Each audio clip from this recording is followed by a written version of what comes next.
Good day. Man, we didn't know how good we had it back in the early 2000s. Raven Software was giving us gold, and we were just dunking on them for no good reason. Thankfully, many modders overlooked all the dunks from back in the early 2000s and have been getting to work giving us great mods. And today, we're taking a look at one of the great Quake 4 mods, Quake 4 False Dawn. Quake 4 False Dawn was developed by modder Little Gears and released in 2014. False Dawn is a full DLC campaign that gives us 3 pretty big areas to fight through, and we've got some slightly tweaked gameplay and graphics. In the game, you play as a strongified human, and one of the tweaks is the removal of health packs, and instead you gotta use Stroyant stations.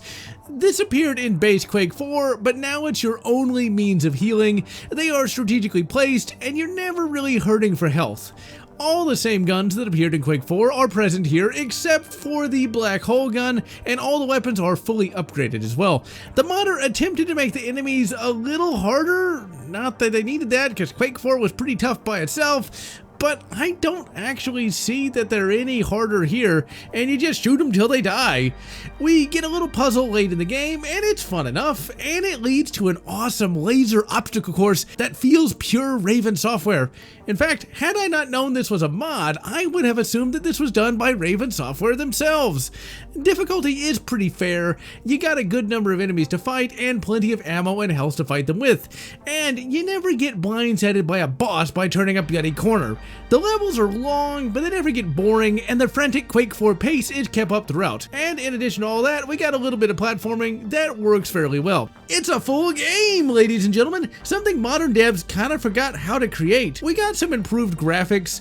This mod was developed with an updated version of the Sick Mod graphical enhancement mod, and it makes the Doom 3 engine really shine. If you're playing this with the Steam version, you will need to download it and update it ini file, and you can find that by going to the PC Gaming Wiki. The mod is fully voice acted, and the acting is really bloody good, mate! The guy doing the VA work is really good, and his mic is at least professional quality, and the VA work is a little better than the professional Doom 3 Lost mission. Since it's just maybe 2 guys, you will notice that a lot of the characters sound a lot alike, and they sound very Brit, Aussie, Kiwi? One of the 3. And the Kiwi sounding strong are a little out of place, but the modders worked with what they had, and the VA work is still top tier.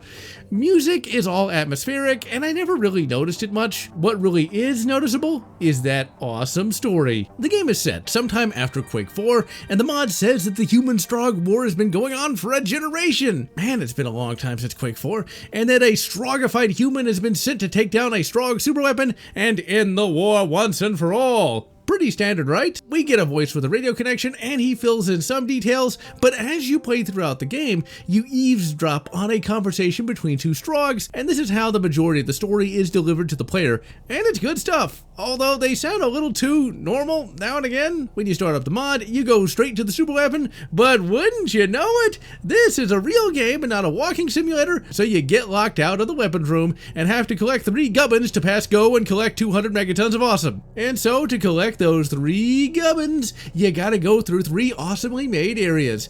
You can take these areas in any order you want, but I lucked out and found the right level order. And that's the good kind of lucked out, not the bad Commonwealth version. You start out with the Service Complex. It's easy enough and will get you acclimated to the mod's difficulty, and you got a nice little boss fight at the end. Next is my favorite level in this mod, the Air Filtration Facility. You have some great dark areas to explore, then you get a really nice cutscene. Well, one of the Brit-ish, I guess, Strogs taunts you in a very well-composed scene. It's bloody amazing. He then dumps you in the trash heap where you gotta perform some surgery on some zombies. Like in base Quake 4, these ain't your little pussy Zambettis either. Some are packing 12 gauge shotties, and they hurt.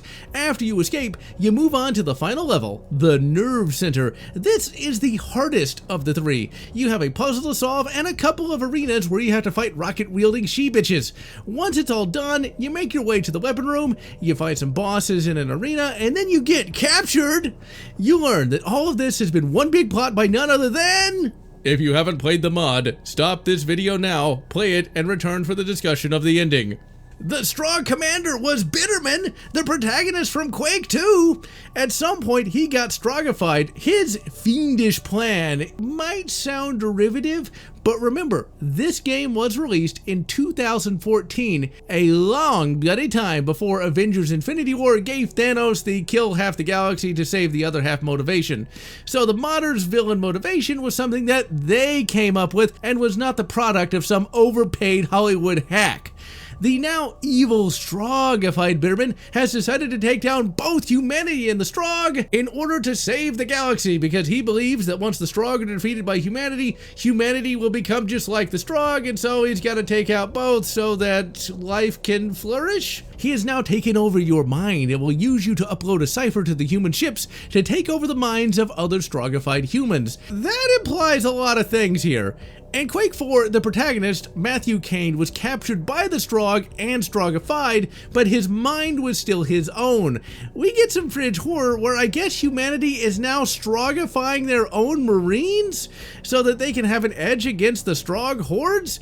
So has humanity gone evil now? Does Bitterman have a point? Bitterman also shows he's kind of an asshole, so maybe he doesn't have as much of a point as he thinks he does, because for some reason he decides to blow away his captain in another really neat scene. The mod ends with the player going back to the human forces with a virus that will be sure to create all sorts of havoc. I love this mod, but it's a bloody cliffhanger again! Quake 4, the base game, ended on one too! I want to know what's gonna happen. Ugh. What is the deal with Bitterman always being the villain, or kind of a bad guy in fan works? The Doom Arena's fan animated series had him be kind of a villain too. The Quake 2 universe is so underrated and never gets nearly enough love, and it's truly a franchise that could grow if only someone other than me and these bloody modders actually gave a damn about it. Quake 4 False Dawn shows just how much good work a truly motivated fan can do. And if you haven't played it since 2014, you know what to do. And so, I am General Lotz, wishing you good enemy territory Wolfenstein, and good Wolfenstein 2009, or whatever makes you happy. If you enjoyed this video, please consider subscribing, and please consider leaving a like or a comment, as the algorithm desires your soul. And I want to thank all those fans who have supported this channel, both past and present.